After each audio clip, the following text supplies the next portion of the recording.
I'm actually not.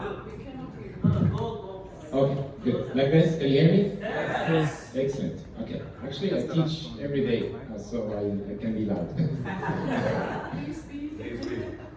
Okay, so my name is Hatem and I teach mathematics. I've been teaching mathematics for the last 18 years in my life in Abu Dhabi University. So I'm not entrepreneur in the sense of being, like a business-oriented person. So you guys are kind of tough crowd for me because I'm used to like sit in front of students or university professors, but not entrepreneurs or investors. So I haven't really prepared a pitch in the common sense of being like a pitch deck and all these kind of elements that everybody has, but I kind of followed Ayman's advice last time. He said, just be yourself. So I decided to be just myself today. So think of it as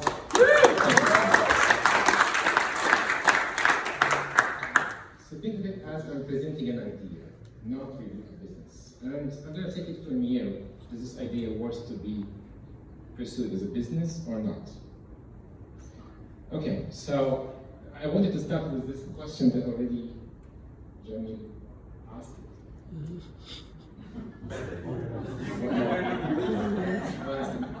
Okay, he's right. Okay, so maybe because I don't have my charger. So, who likes mathematics? I kind of counted almost like 10% maybe. Oh, now it's increased because of me? No, Don't give us an F. Okay, let's say 10 to 15%. Well, that's kind of the problem I'm trying to present to it. There's complex topics out there like mathematics, which are hard to understand. And this, is it? Well, for me, no. But since we have 15% who don't like mathematics, sorry, 15% like mathematics, so I assume 85% don't like mathematics. That's why they find it hard to understand. Maybe they prefer chemistry. Well, let's take math as an example. There's some kind of complex topics there. I mean, education in general, there's some kind of pain in it. I mean, to learn something really, you have to go through a lot of difficulties in general. So what I'm trying to do today is to try to present to you the solution in the form of how I use it personally. So I'm going to pretend now I'm going to teach you mathematics and then you tell me whether you like it or not. Okay, so I teach 3 courses. One of them is algebra. So let me explain to you what is algebra about. Algebra really mostly 2 main branches, either expressions or equations. Okay, so let's have a look at expressions. Exhibitions are mainly built from numbers and variables. So what kind of numbers we have? Okay, we have integers, we have fractions, we have radicals, and we have complex numbers. So let's have a look at integers. What do we do with integers? Okay, we add integers, we subtract integers, we multiply them, we divide them, and we also raise them to exponents. So how do I learn adding integers? Okay, so here I divide the topics. Here's the topics that you need to learn, okay, in multiple tabs. You need to learn about how to add with the same sign. You need to learn what are the words that can represent addition. This is like small lessons. There's a number of problems you need to learn, and finally you're going to have a practice questions at the end. Each one of these subtopics actually can be built from an example or more than one example, which is solved in 3 ways. Quick answer, steps, and everything. So it's your choice based on the kind of level that you have. So now the question is, how many of you would like to learn mathematics that way instead of being given the whole information in one PDF file? Raise your hand. I think slightly more than the 15%. Maybe 25%. Okay, so that I have 25% of market share, which is not bad. Okay, so anyway, I just now introduced the idea. It's more like a zooming interface. The tool is more like a presentation to the initially that I created. Initially, people think, some of my students initially thought, is this Prezi? Well, this is not Prezi, this is notebook. And I used Prezi in the past and had that issue of limitation with Prezi where every topic is just a slide, it's just bound by the rectangle. of the screen. Here I don't have like time. Each one of these topics is probably seen. I can scroll to the right, to the left. I can have like an editor. So think of this as like one of the people called it recursive editor. So you have inside each one of these nodes an editor where you can really have a lot of information. So that is the whole idea of the notebook. It's more like a data visualization technology that I personally have been teaching with in my courses for the last couple of years.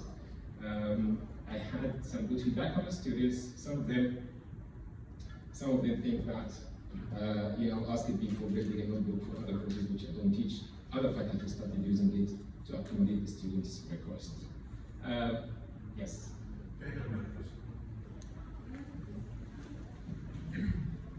So, as a father of math pupils, I think this is amazing. But only if you sync it with the programs they have in their schools. Yes. Because now what they do, they have either teachers, like tutors, or they browse the internet for this, for that, whatnot. If you sync it by school, I would be the first one to take this instead of a teacher. Because you have amazing, I think the idea is amazing. Just the structure because you know how many programs you have, IB, GSC, whatever, just sync it with program and you have an amazing product. Amazing product. Actually, the idea was that I wanted to build a technology. I actually started I haven't presented anything, where it takes the curriculum of any school, of any course, of any PDF file, any book, and but that's the problem. That's the problem, because everything is there. I don't want everything. I want what my teacher will ask me tomorrow in the school. Yeah. The teacher should be able to convert his material into No, they will not. No. You have to do it for them. Because they are asking now us as a parents to do it, which is crazy. So if you do it, I'll buy it. If I have to do it, I'll get it. That's what I have been doing. I've been doing this for the teachers in my university, definitely myself. No. For primary school, or secondary school, for university, this university. If you want to be, I don't know, like a PE teacher, whatever, in sports, your mathematics is not the same like your in mathematics. So when you have that product, that will be it. Because the product is amazing, but it's only a source. So I think I don't know if I can simplify it or make it more complex, is for example physics, for a chemist, physics for an engineering, they're going to be two different, how the approach should be taken. And that's what he means, or he's different for the example he took of PE. How maths will go for a PE will be different for maths that will go for something I different. just buy one product, I don't buy everything. I just buy one product from my kids. I see. Yeah. I just have a question. This is the way I like to learn, the way that you visualize it. I love it. It's amazing. Now, you said you used to teach one way, and then you started using your product and started teaching. Did you see a difference in the kids and the students' scores once you started teaching it this way? Actually, I used multiple technologies before Notebook because I initially didn't want to build one. I had a vision for the idea of how ideally I would like to put my data in. I searched a lot of tools. I haven't really found the tool that satisfied my requirements. So one of them I used Prezi. And as I said, it was more like a a faculty issue, like a teacher issue. I don't have the freedom to put all the information I want in there. It's meant to be like slides, and I don't want to use slides. And I use mind mapping software as well, okay? And mind mapping software will just give me this idea that the screen is cluttered. I just put one chapter there, it was just huge. I don't want to have this cluttered screen. I want to have like a nice little screen at any point in time. So when I gave up with the tools, I just decided to create it myself. Did you see a difference in score? Well, I started seeing it this semester. For the first time, I'm having a lot of full marks in the exam. I don't know if that's because of the notebook or not. For the first time, it's a very tough course. And other teachers are complaining, they're just almost quitting the course. It's just hard. Discrete mathematics is tough, difficult, a tough subject. I don't know, is that me? Is it the notebook? Is it the kind of material? I don't know. No. Notebook actually started it, let's say, from the COVID time. From the COVID. Yeah, it wasn't complete. Like I started with one chapter, two chapters, start growing. Now I have the full course. Yes. Yes. I wanted to say, so like my daughter's dyslexic, and so for her, the fact that you can look and learn the information in different ways, like there was a video, there was an area where you broke it down, there was where, so, because kids that have different learning abilities need to see it in different ways in order to capture it, because everybody learns in a different way. And currently, the way education works does not allow for this. So I actually think what could be really lucrative from a business perspective is to license it to the schools. So you'd be selling to the schools, and this would be support for their curriculum. And then you're not selling person to person, because then when the child comes home and because they're basically coming home with like a worksheet. Yeah, there's none of this, and they don't have like workbooks the way that we did when we were going to school. So this would be a way to then, when they don't understand something or they're doing their homework, they're tapping into that. But that should be paid for by the school, in my opinion. And so I think that's a lot easier for you to sell the program into the schools, into like high schools, primary schools. Okay, so you're saying to sell the software as a tool only, not without curriculum. No, curriculum there. Because there's basically. They have the curriculum. Yes, but they're basically, everyone learns algebra, right? So they're all learning algebra, they're all learning, there's the different things that they learn. So you can have them as modules, and then they will then deploy the modules that are relevant to that class. So if you have a database that has all of the modules, and then they will deploy the teacher will choose what to deploy in their class. Platforms like IXL. Exactly. So I think it's really amazing. So, one here? Yeah, go ahead. I was just going to say the same. So basically, you can actually start with presenting this to your own university and to implement it internally between all the lectures and all the professors. Now, I'll be honest with you. I used to lecture in a couple of universities, and it's not a very supportive place. Yeah, academia is so they are very good at fighting about the parking lot with this spotless. 3-hour meeting. I don't know about your university though. I'm sorry.